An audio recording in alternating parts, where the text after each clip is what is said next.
pessoal. Sejam muito bem-vindos aqui ao espaço Empreender e Liderar da plataforma Comunica RH, onde nós recebemos pessoas que hoje estão empreendendo e também são líderes. Então, hoje nós vamos conversar com uma empreendedora, com a Stefanelli. Stefaz, eu espero que eu tenha falado direito o seu nome. Falou direitinho, sim. É uma alegria estar aqui contigo, Dalmo, né? Contando um pouco da nossa trajetória, tão nova, né? Como empreendedora digital. Eu brinco que nos últimos 25 eu fui empresária, e que agora o que eu estou mais amando é ser uma empreendedora digital, né? Reaprendendo, em termos profissionais, uma carreira absolutamente auspiciosa, inovadora, como o mercado de tecnologias, né? Então, uma alegria estar aqui com você.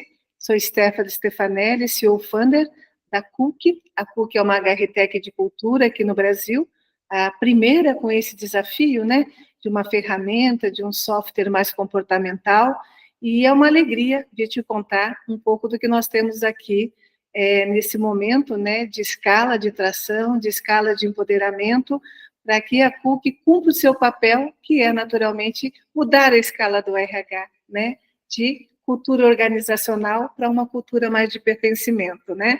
Então, eu ficaria aqui um ano contigo e com seus, né, os seus assinantes, contando esse propósito de valor que me faz, então, hoje, há 2 anos, estar à frente da Cook, né? Vale também concentrar aí uma visão anterior eu acredito, né, que me traz sabedoria para enfrentar essa visão aí de uma trajetória no ecossistema de startup com uma HRTech de cultura.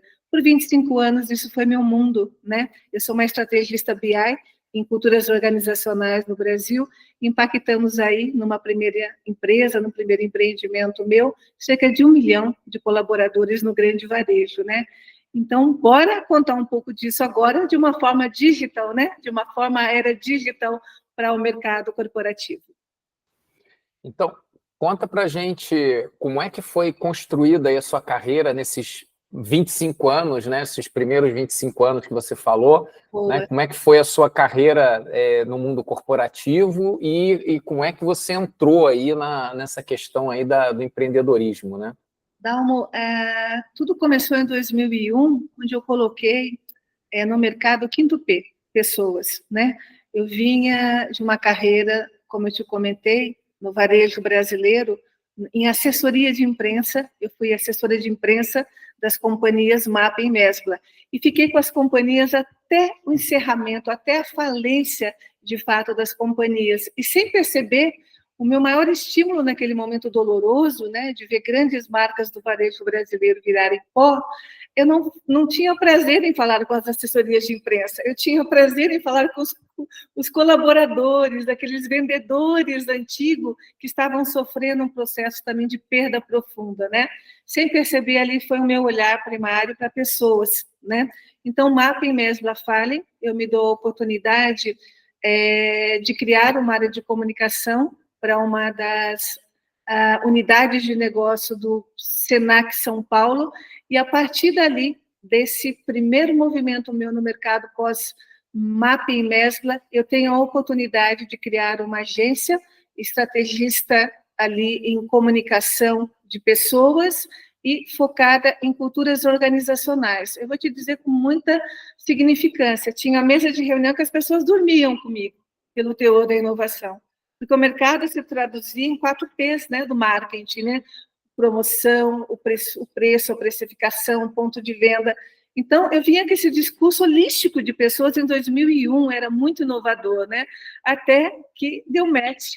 Carrefour comprou a ideia, né? E ali começou um plano auspicioso na minha carreira profissional de ouvir essas líderes de RH, de treinamento e desenvolvimento, né?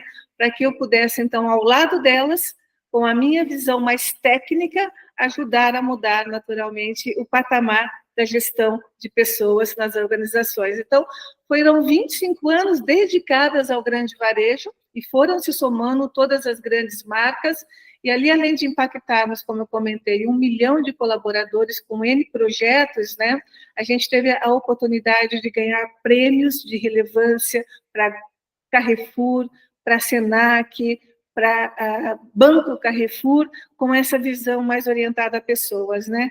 E é onde hoje eu trilho tudo isso, só agora não mais de forma analógica, à frente de uma consultoria, né? Mas à frente de um software. E esse é meu grande propósito agora. Maravilha, uma ótima carreira, né, construída de forma sólida. E como é que foi agora a tua evolução dentro da Cook? Como é que surgiu a ideia? Como é que foi essa tua jornada empreendedora? Como que efetivamente surgiu a ideia de você abrir esse negócio? Boa. Então, vamos lá. Há uma transposição que eu vou te dizer que é do tamanho de uma montanha, do mundo analógico para o mundo tecnológico, né? O mundo analógico, ele trabalha, Dalma, com regras, com hierarquias, né? Historicamente, nós temos um modelo de RH nas grandes e médias empresas que tem uma estrutura mínima de cultura organizacional orientada por princípios, regras, condutas, valores, que é a cultura propriamente dita, né? E dentro hoje do mercado exponencial, que é o ecossistema de startup, cara, a grande transposição, o grande impacto é a mudança radical de postura. O que é hierarquia se torna uma hierarquia plana. O que é faça se torna colabore. Então, essas mudanças sistêmicas no mercado hoje de trabalho são orientadas por um grande impacto que o ecossistema de tecnologia traz, onde ele foi desenhado lá atrás pelas comunidades de tecnologia que tinham um problema qualquer, e todo mundo vinha em cima daquela ferramenta, que é um software, um sistema, para resolver aquele problema de uma forma colaborativa. Então, a grande diferença que eu vejo hoje de um mundo analógico é ainda arraigado, preso a condutas que não servem mais no lidar com pessoas, porque as pessoas foram muito mais rápidas do que as organizações de trabalho nessa transposição da era digital. Elas se conectam, elas são marcas próprias, elas são marcas pessoais, são influências, né? E para o mercado que rege esses profissionais, que é o RH de uma empresa, lidar com essas novas significâncias dentro de uma cultura está complicando um pouco o que era, então, um modelo saudável. Tanto que hoje o maior resultado desse impacto de não entendimento, mas que nós precisamos mudar e fazer algo novo, é a retenção.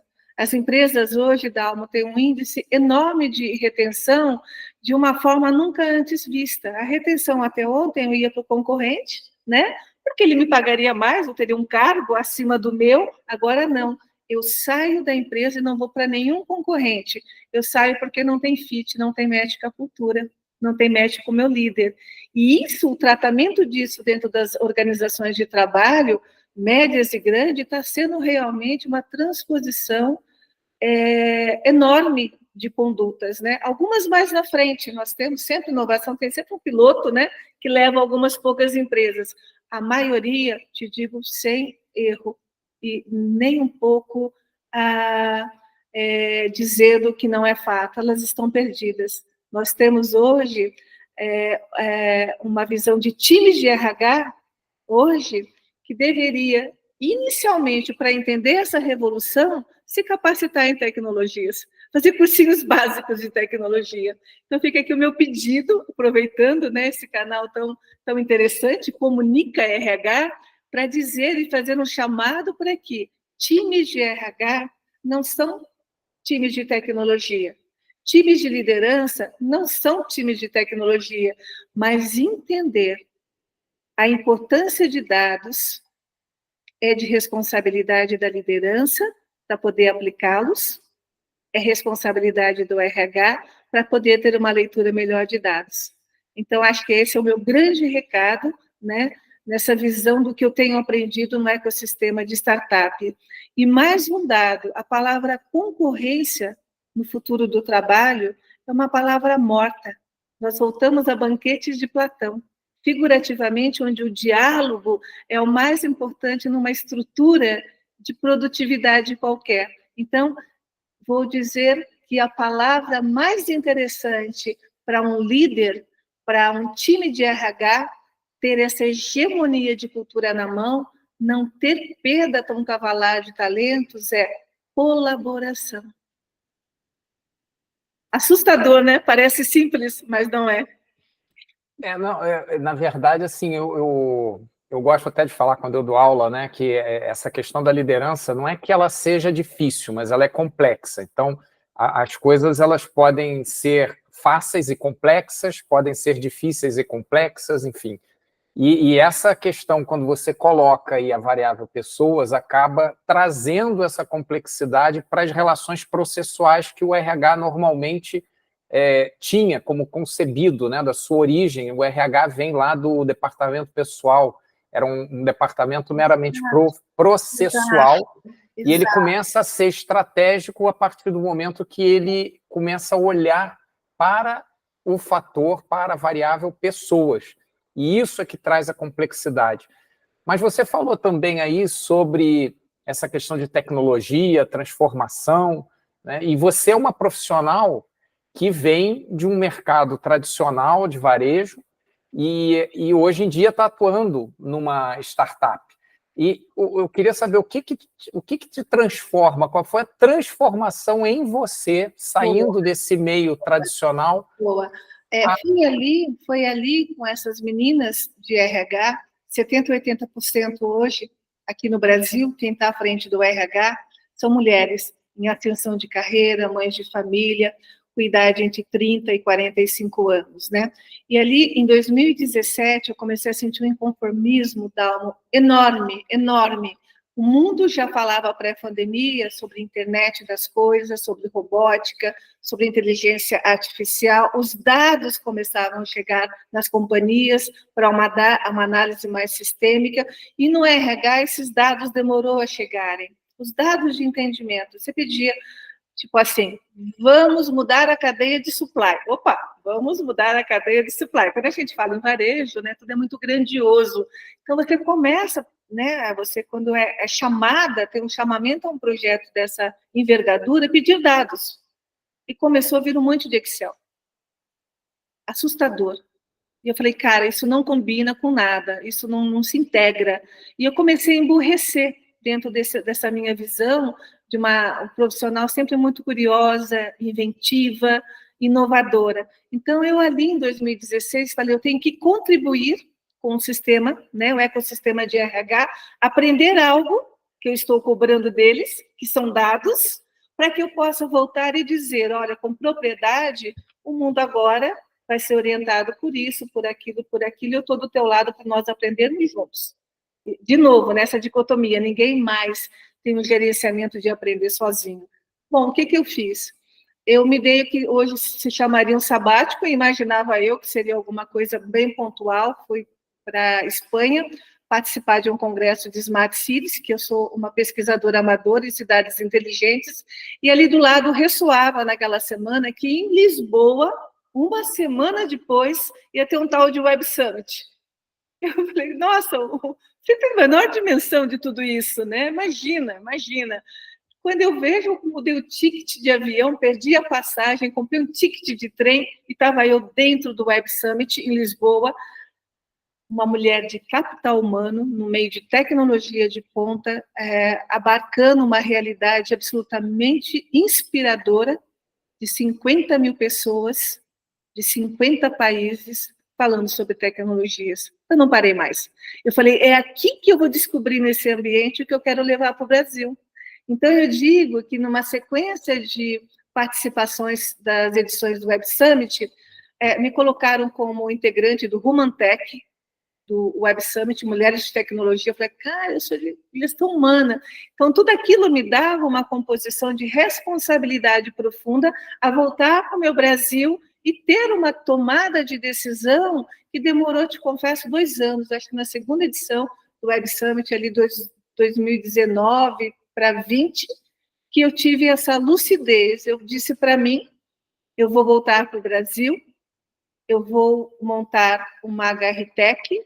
Essa HRTech ela vai ser uma ferramenta mais comportamental e não de automação de dados, e eu vou mudar o patamar do RH no Brasil, de cultura organizacional para uma cultura de pertencimento, onde o valor não está no RH, o valor está no colaborador, onde a jornada da CUC, da oportunidade do colaborador, ter 3 níveis de soft skill que nós falamos, que é autonomia, autogestão e autodesenvolvimento, e nessa visão desse colaborador com autonomia, liberdade, o RH consegue colher um relatório de colaboração, onde o colaborador consegue melhorar os programas, as caixinhas do RH, né? Então, essa missão eu cumpri, né? Estar há 2 anos à frente da CUC, entrando num mercado absolutamente exponencial e levar essa mensagem bastante protagonista no sentido de evangelização de que sim, é importante ouvir o colaborador na empresa. Olha, que simplório que eu estou te falando e que dificuldade de instrumentos claros que o RH tem de ouvir o colaborador, Dalmo. Parece simples, como tu comentou, mas não é. Nada é muito simples quando você tem os formatos pré-estabelecidos, né, numa engrenagem qualquer, e que hoje eles não fazem mais sentido. O impacto disso para um gestor de RH, para um líder de ecossistema de RH, é profundo, porque ele tem que tomar uma decisão de reconstruir essas caixinhas de uma maneira, Dalmo, quase do zero. Me diga qual é o modelo hoje de liderança que sustenta uma era digital. Me diga qual é o modelo de integração com seus diazinhos-chave, né? Seus diazinhos-chave, que sustenta a retenção de um colaborador futuro numa companhia. Então, eu estou aqui para isso, eu estou aqui para ajudá-los, o meu pequeno time está aqui para isso, e dentro do ecossistema de HRTechs, vale dizer que nós somos no Brasil uma pujança de 520 apenas, e dentro dessa evangelização, eu com cultura, tem a Gympass, com bem-estar, tem a GUP, com RS. Então, há um nichado de funders, né, preocupados em mudar o status quo do corporativo. Então, eu vim somar dentro desse pequeno, grande, né, núcleo de HRTechs Brasil, com a visão de uma cultura mais exponencial, mais de pertencimento, com mais autonomia, e essa é minha evangelização. Daqui a 1 ano tu vai me encontrar, eu vou estar falando a mesma coisa, Dalma. Eu anotei algumas coisas que você falou aqui, então só para comentar uma coisa interessante, que esses pilares que você comentou de autogestão, autodesenvolvimento, isso está muito ligado à questão da inteligência emocional, que é uma coisa muito cobrada hoje para os líderes quando a gente fala de soft skills, das competências relacionais mais humanizadas. Um outro ponto é a questão de dados, né? Inclusive, eu sou professor, eu dou aula de uma disciplina que é tomada de decisão e gestão de pessoas baseadas em dados, né, para o pessoal de RH. E é muito importante você hoje tomar decisões a partir de dados e, obviamente, aí você tem que fazer todo um trabalho de sistematização para que esses dados tenham significado, né, por meio aí da geração de informação, porque os dados em si, eles não vão te trazer a informação. Você tem que aprender a garimpar a informação a partir dos dados. E essa questão do que é simples, né, e complexo, eu vejo também muito ligado à questão de treinamento. Porque quando a gente vê alguém fazer alguma coisa que parece ser muito fácil, essa pessoa faz de forma fácil porque ela treinou muito, porque ela se capacitou bastante para fazer essa atividade de uma forma mais rápida, com mais eficácia. E a última coisa que eu queria trazer é um caso aqui, até para eu entrar na próxima pergunta, que você falou também, que realmente é verdade, o perfil do profissional de RH, hoje em dia, ele é muito mais feminino. E eu tenho uma história aqui curiosa, que a gente fala muito de diversidade, né? E a diversidade, ela tem que ter 2 mãos. E eu conheço um jovem que faz faculdade de administração e ele quer seguir a carreira no RH. E ele foi preterido para uma vaga de estágio, onde a recrutadora alegou que tinha preferido uma outra candidata porque o perfil de RH é mulher, que o homem não trabalha em RH. Isso então, é assustador de ouvir e saber que é realidade ainda. Então, e aí é que eu quero entrar na próxima pergunta, né? Para você, né, e também considerando essas questões de diversidade, quais são os principais desafios que você encontra hoje sendo empreendedora, estando numa posição de CEO? Como é que é esse teu estilo de liderança para lidar com essas questões? Boa. Eu tenho essa visão aqui dentro da Cook, com os nossos Cookers, que é um time muito pequeno e jovem, onde eles me lideram também. O que é isso? Como a gente está num ambiente de tecnologias, né, e lidando com nativos, a melhor experiência minha também de transposição de liderança é de autonomia e hipótese. Dentro de uma startup, nada, Dalma, está dito, nada está configurado. Você trabalha sempre buscando uma solução a partir de pesquisa e hipótese. Então, o que significa isso? Já muda radicalmente a visão, né? Para tu ter um ambiente de pesquisa e hipótese, tu tem que dar autonomia à pessoa a buscar essas hipóteses. Então, o erro para nós é tão valioso como o acerto. Então, se você quiser simplificar, eu vou dizer que a minha liderança é uma liderança de aprendizagem, onde eu ensino dentro da minha maturidade e sabedoria para agilizar escalas de aprendizagem e aonde, ao mesmo tempo, eu me nutro de conhecimentos de uma geração que está sendo barbarizada no mercado, que é a geração Z, sabe? Ingrata, persona de RH que não contrata e não sabe lidar com o perfil da geração Z. Ela perdeu o potencial do líder futuro dela, porque ela não sabe lidar com um jovem que quer respostas mais ágeis, né? Então, dentro do espírito de uma startup, onde eu me encontro, não tem hierarquia, sabe? Eu posso estar numa call de mercado com você que é um CEO. Se um cara meu entra no meu WhatsApp, ele tem a mesma relevância importante que o CEO. Eu paro tudo para atendê-lo. Então, essa agilidade faz parte da minha liderança, essa visão de que eu não sei faz parte da minha liderança, e essa visão de promover quem sabe e dizer, você é líder disso. O cara me olha arrepiado. O cara tem 18 anos, eu falo que ele é líder de um processo novo e dou a ele autonomia para testar. Olha a ruptura que eu estou te trazendo em modelo de lideranças. Né? Quando é que uma liderança estática, como nós conhecemos, dá a oportunidade de um teste tão grande para uma entrega mais qualificada? Os projetos são, é isso, a tua parte é essa, ou seja, você prende todo mundo numa gestão de projeto que não interessa mais algumas gerações no mercado de trabalho. Então, eu volto para a questão do RH, né? A importância do RH ir se instruir. O RH não... Eu vou te dar um dado aqui que você vai falar, Stephanie, você é terrível. Eu sou terrível porque essa mensagem tem que chegar ao RH que está sendo impactado a resolver questões do negócio e não está conseguindo. Até ontem, toda profissional de RH, ou a sua maioria, passava por uma situação técnica de psicologia organizacional. Tinha que ser alguém com vivência, incrementos técnicos em psicologia organizacional. O cuidar do outro, cuidar, sabe? Daqui, vem cá, Dalmo, querido, colaboradorzinho, vem cá, eu te dou o caminho. Cara, pelo amor de Deus, isso não existe mais. Você não tem que cuidar do colaborador dessa forma. Você tem que dar instrumentos para que ele tenha autonomia e se desenvolva. De novo, eu estou falando uma coisa aqui absolutamente inovadora e dificílima de ver. Eu mudaria a competência dos RHs. Se eu fosse CEO de uma empresa, eu conseguiria hoje te dizer, ó, meu organograma de RH é esse daqui.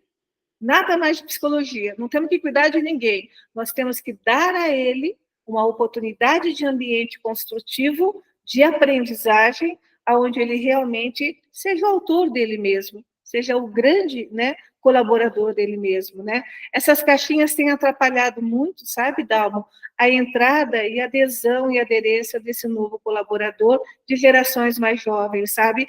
Eles não precisam de instrumentos hierárquicos, eles precisam de oportunidade de testes. E isso é muito inovador. As empresas que saírem com um RH tácito, que possam ser instrutores dessa aprendizagem do colaborador e dar-lhe capacitações diferentes. Uma coisa que eu vou te trazer aqui que é assustador. Se você fizer uma pesquisa, e nós estamos fazendo isso na CUC, com um colaborador e perguntar se eles estão atentos à prateleira de treinamentos que o RH dá, ele vai dizer que não, é deficiente. O RH não ouviu o cara para criar a prateleira de treinamentos comportamentais, ele vai buscar isso numa consultoria. Olha que coisa absurda que eu estou te falando. Então, até essa revisão, né, não é a revisão do time principal de RH, é uma revisão muito maior no ecossistema e subsistemas de RH. Dê ao colaborador o treinamento que ele quer, ouça o colaborador. Então, esse instrucional serve para liderança, serve para recrutamento e seleção. Nunca antes se questionou tanto, né? Nós temos uma startup que está sendo uma bola da vez de apanhar, que foi uma questão de importância há um tempo atrás, agora ela cai ali numa berlinda e está sendo muito cobrada. E dou o nome, porque eu acho interessante a gente dizer o que as startups da HRTech estão fazendo. A GUP nasceu, foi uma relevância em recrutamento e seleção, com automação artificial, que era o modelo inicial, que vai sendo melhorado, sabe? A gente somos caixinhas de startup, que o modelo vai sendo melhorado o tempo inteiro. E agora está se criticando a automação por inteligência artificial. Claro que o recrutamento e seleção não se contrata qualitativamente falando só com inteligência artificial, mas, de novo, né, a visão do cobrar não combina com o ecossistema de startup. A visão do colaborar e do cooperar, não está dando certo? Legal, GUP é minha cliente, é minha fornecedora, vamos ajudá-los aqui com o case, né? Então, muda muito a visão também de entrega de fornecedor para o ecossistema de RH. O RH não pode cobrar de um fornecedor uma entrega qualitativa no mercado em transformação, porque aquela entrega está sendo modificada pela transformação. Então, tipo assim, é cocriação, sabe? Estamos juntos nisso. Por exemplo, se eu não tiver um RH inteligente na CUC, ela não funciona, porque o melhor aqui dos relatórios da CUC é o RH, o líder, pegar um relatório e interpretar o colaborador.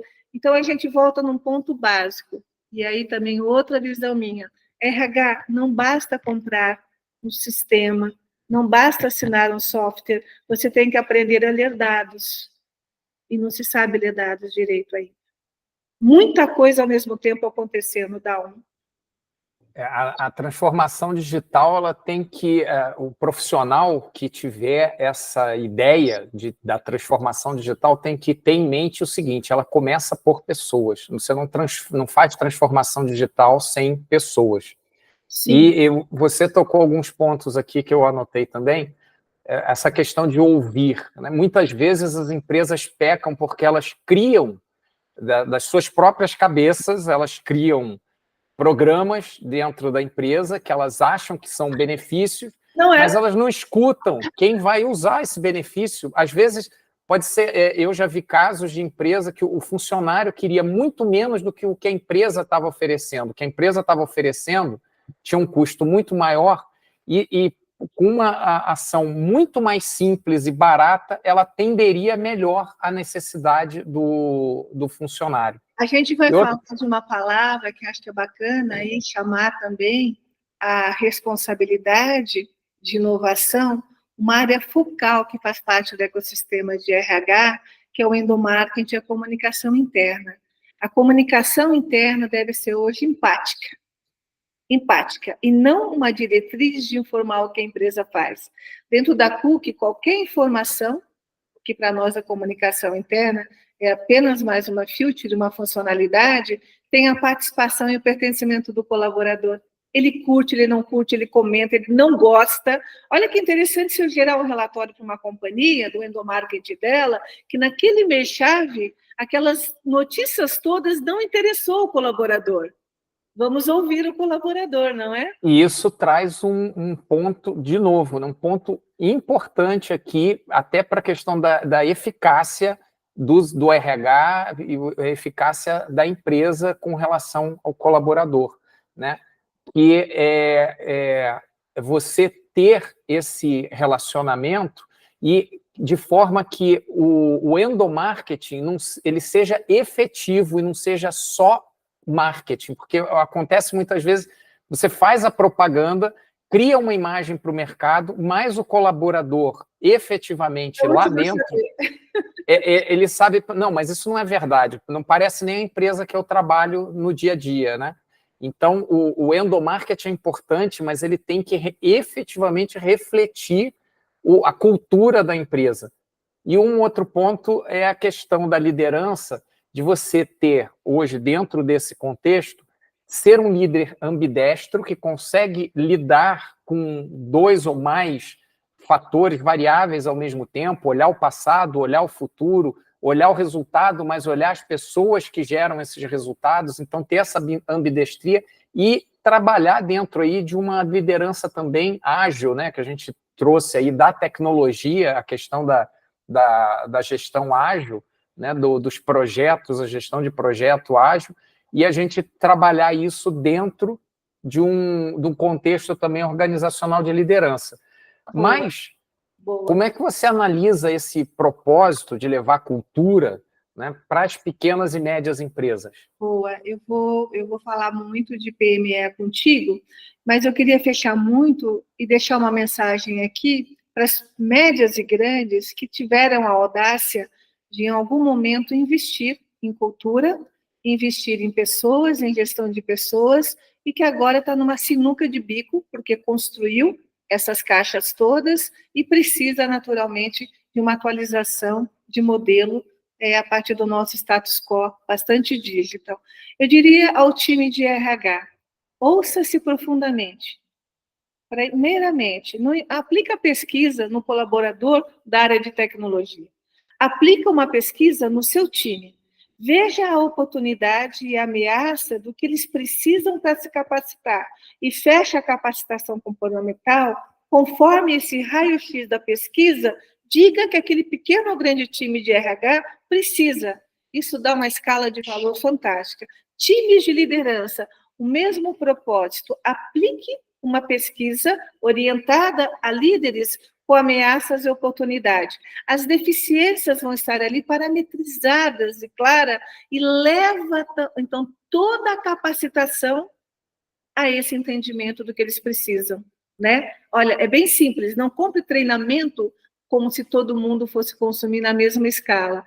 E um dado absolutamente inovador é que dentro da PUC, e agora já falando de PME, eu reinvento esses programas clássicos. Vou te dar 2 exemplos aqui que tanto a PME tem acesso como uma conta paga, porque PME, aqui na PUC, na nossa visão de propósito de startup de impacto social, a gente dá uma conta free, gratuita, para empresas com até 30 colaboradores por CNPJ, para se começar com ela um ambicioso plano de cultura naquela pequena empresa. Mas tanto o PME quanto a conta paga tem uma integração, que é um onboarding nosso, como um programa de feedback full-time. O que é isso? Cara, pensa comigo, analogicamente, os programas de integração demoram 3, 4 dias, bota o cara, joga o cara no departamento, na área, o cara, ao tempo longo, ele vai achar que a área é a marca da empresa, eu brinco, falo isso em palestra, e que o chefe, o líder dele é o CEO, porque ele não tem mais contato com a marca. Isso é uma perda cavalar de potência profunda. Na PUC, a nossa integração é full-time. Então, nós aplicamos uma régua, né? Quando a empresa começa na PUC, ela define os programas de integração, dentro da jornada da cultura, e na medida que venham novos programas, Dalmo, todo mundo volta, todo colaborador volta para consumir aquele novo programa, aquele novo produto. Então, a nossa integração a gente chama de full time. E no caso de... Porque toda hora você está acompanhando o desdobramento da companhia, dos times, do RH. E no caso também do modelo de feedback, a gente quebrou com as regras. Imagina um programa de feedback hoje, periódico. Quando tu vai aplicar a segunda rodada, você perdeu 30% do colaborador. Não serve mais. Então, dentro da CUC, o programa de feedback, ele tem um compromisso. Não é dizer para o Dalmo, chefão, ó, você é legal, você é bacana, e você dizer, Stephanie, você é uma colaboradora legal. Ali é estabelecer diálogo. O full time do nosso programa de integração, você pode o tempo inteiro, de feedback, está dando feedback. O tempo inteiro dando feedback, sem tempo, sem nada. E a cada 10 feedbacks que você dá, você soma enormemente um ranking de pontuação para um programa de reconhecimento que também na PUC é automático, né? Então, olha o que a gente faz com os programinhas clássicos, né?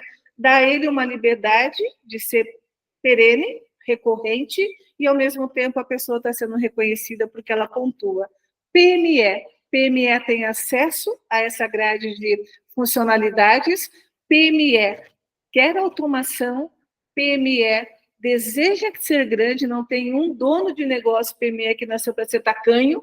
PME hoje é a locomotiva do Brasil em termos de empregabilidade CLT. A cada 10 empregos CLT, 8 vêm do pequeno mesmo. 30% do PIB nós devemos à PME, que juntas formam uma combustão. Separadamente não são nada. Nada. É mais uma pequena empresa ali, de qualquer segmento. Então, qual é o papel da CUC nisso? Levar para a PME uma visão de gestão de pessoas e, a partir de uma metodologia exclusiva que nós criamos, democratizar o que seja cultura. Dentro de uma grande empresa, reformular ou ativar uma cultura demora 1 ano, envolve 5, 6 consultorias e consome-se milhões de reais em investimento. É assim que funciona. 6 meses depois, a empresa vem e fala, vamos reformular a cultura. Pegando todo esse exercício meu de conhecimento, nós criamos uma metodologia exclusiva da CUC, onde ele paga a partir de uma conta, né, ativa e gratuita. Se ele desejar, ele paga a assinatura de uma metodologia nossa, que é a PME Canvas, e em 60 dias eu entrego para ele a cultura da empresa, envolvendo um trabalho que une dono, pequeno empreendedor, os colaboradores e o time Cooker, em 5 ciclos que demandam 60, 50 dias, eu entrego uma cultura em 5 dimensões, 100% automatizada. Isso é um fator inédito no Brasil.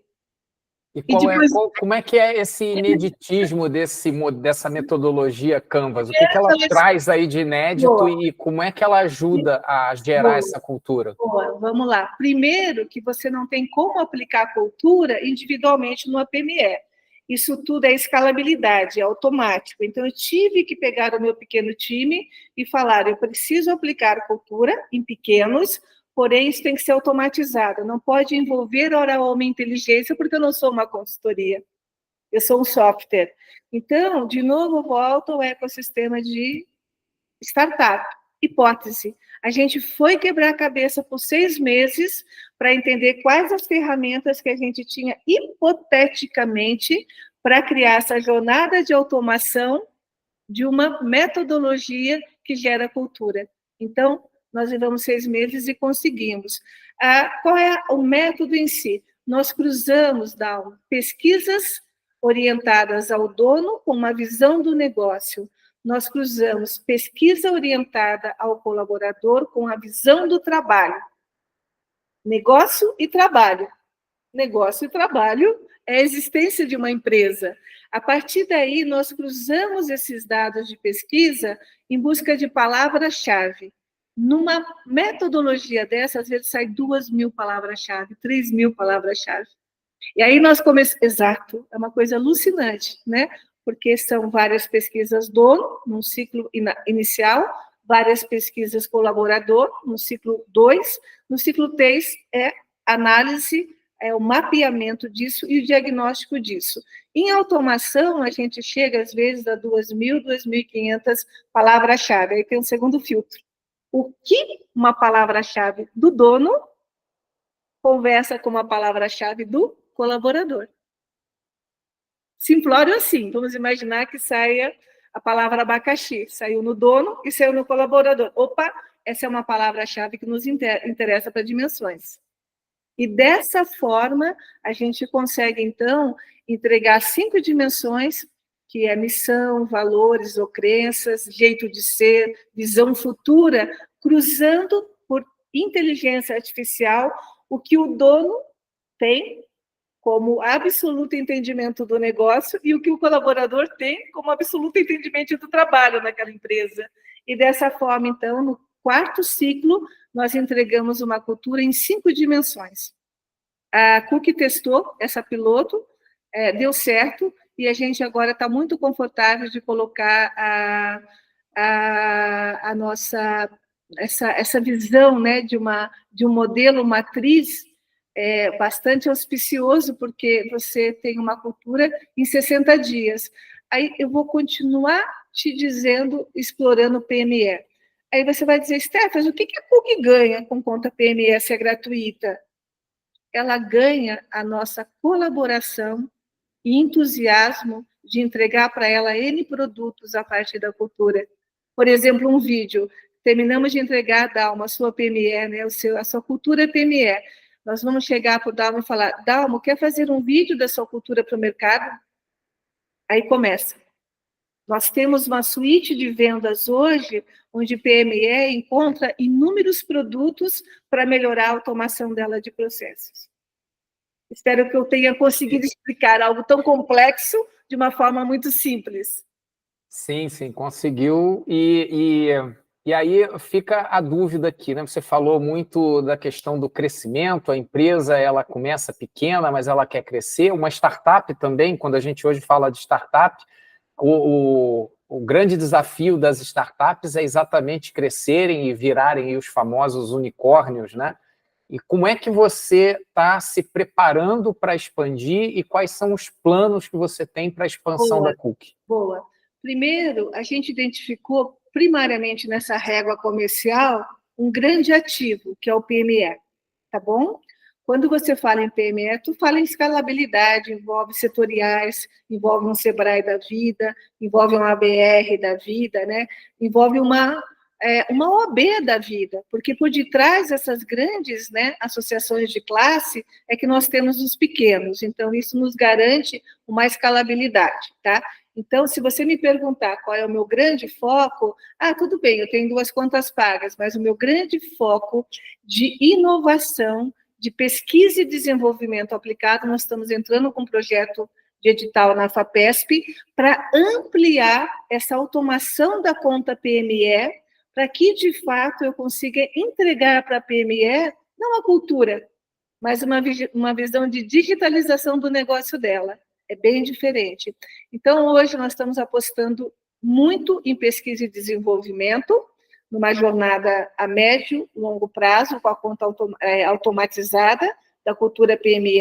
A gente tem uma visão de onde nós queremos chegar. Eu quero entregar ao mercado panoramas setoriais que mostram um dado que nós não temos hoje, como funciona o comportamento do trabalho digital. Então, isso eu não consigo de forma business, eu consigo de forma P&D, pesquisa e desenvolvimento. Então, com PME, a partir de uma massa de criticidade de dados, eu vou conseguir entregar ao mercado, né, de inovação, dados do comportamento do trabalho digital. E, ao mesmo tempo, como a Cook nasceu em Portugal, e conheci o ecossistema startupiano de Portugal, primeiro do que o nosso, quando eu voltei, e eu fiquei muito impressionada como um pequeno país, em dimensões territoriais e populacionais, consegue ter um valor tão profundo em querer se inovar, a partir, né, da inovação que a gente vê no mundo. Portugal é isso. É um país pequeno, mas doutrinado em inovação. O mais legal, se eu não tenho, traga. Nós vamos te receber bem, nós vamos te dar os caminhos para que você consiga nos melhorar em inovação. Então, essa abertura de Portugal faz com que eu, ousadamente, ao mesmo tempo que começo a atração aqui no Brasil, pense em globalizar o meu negócio. E eu quero ser um estímulo para qualquer empreendedor brasileiro. 90% do empreendedor brasileiro nunca pensou em globalizar o negócio. Você acredita nisso? Você acredita? É uma realidade. Né? Como se um país conseguisse suprir, né, a entrega de produto. O produto dele pode estar sendo escalonado, ainda mais se for uma ferramenta, de uma forma global em vários países ao mesmo tempo. Vamos pegar o caso do Nubank, né? Nosso grande case, né? Brasil de unicórnio. Cara, o Nubank hoje tem 100 milhões de clientes. Você acha que ele nasceu com a visão de mercado local? É isso. Eu queria deixar essa mensagem para a PME. Tu nasceu pequeno, tu nasceu local, mas capacita você como empreendedor e o teu produto para uma escala global. Todos os órgãos de fomento nós temos aqui no Brasil para que isso você consiga, né? E a tecnologia nos permite também, né, abrir fronteiras, a desbravar fronteiras. Agora, a conversa está ótima, mas a gente tem que encerrar o nosso papo e eu queria deixar esse espaço aberto agora para você fazer suas considerações finais, Stefá. Tá bom. Eu vou falar aqui enormemente, e tu sabe, né, de quanto eu estou evangelizando uma mudança profunda dentro dos squads de RH. Eu vou dizer que o RH hoje tem dois caminhos. Ou é crescer e estar do lado do negócio. E para isso, a visão é, antes de propor qualquer nível de aprendizagem, treinamento ou capacitação para o coletivo da empresa, testa tudo isso com o time de RH, para que o RH tenha dentro de si o poder de transformação legítimo e que entenda o papel dele, né? E que não trate essa visão de entrega de capacitação e de treinamento, senão para gerar autonomia nesses peoples todos. E que essa autonomia tenha dentro do próprio ecossistema de RH, que ele se ouse a criar tanta inovação testada entre eles mesmos, que sejam o primeiro squad ágil da companhia. Não é de tecnologia. O primeiro squad ágil é de uma companhia que tem muita gente, muito colaborador, tem que ser o RH. Ele é a capilaridade do todo, né, Dalmo? Então, é isso. Escutem-se, fechem-se um pouco, esqueçam o dia a dia da operação, né? Analisem essa estratégia poderosa de vocês, agora com dados, porque dados, nós sabemos, Dalmo, é só uma ferramenta, é um meio. A inteligência humana é que vai preservar e perseverar um dado bom do colaborador. Então, eu diria assim, RH, aprenda um novo mundo, para que depois vocês instruam recrutamento, cultura, benefícios, diversidade. E eu diria assim, chama o time de diversidade para essa conversa a miúda, porque não há nada mais plural e expansão de pensamento do que uma equipe plural e diversa. Se tem uma equipe dentro hoje de uma companhia que está muito mais interessante do RH, eu não quero que as meninas me peguem aqui amanhã, é a área de diversidade e inclusão, porque ela já nasce plural, né? Então, se você me perguntar se o RH deveria ouvir uma área de diversidade, inclusão ou de inovação, seria absolutamente focal. Pega o time de DI para conversar, porque ali tem algo novo e plural para ajudar vocês no RH. RH, aprenda, não ensine. Nesse momento você não está pronto para ensinar. O mundo mudou. Aprenda um novo mundo para instrucionar no segundo momento. Maravilha, eu te agradeço. Isso aí, essa palavra final aí vem corroborar aí a ideia do lifelong learner, né? A gente tem que estar o tempo inteiro aprendendo E eu espero que vocês que estão nos assistindo tenham aprendido bastante aí com o Estefars. Você quer deixar um contato teu, e-mail, ou alguma conta de rede social? Eu gostaria muito, né, que quem me ouve conhecesse, né, essa proposta de valor e propósito no site da PUC, que é o início de tudo. Eu fico à disposição para uma agenda demo, dentro, né, do dia a dia nosso, para explicar esse modelo de forma prática, o que é o nosso software. Aí basta acessar www.culc.com.br.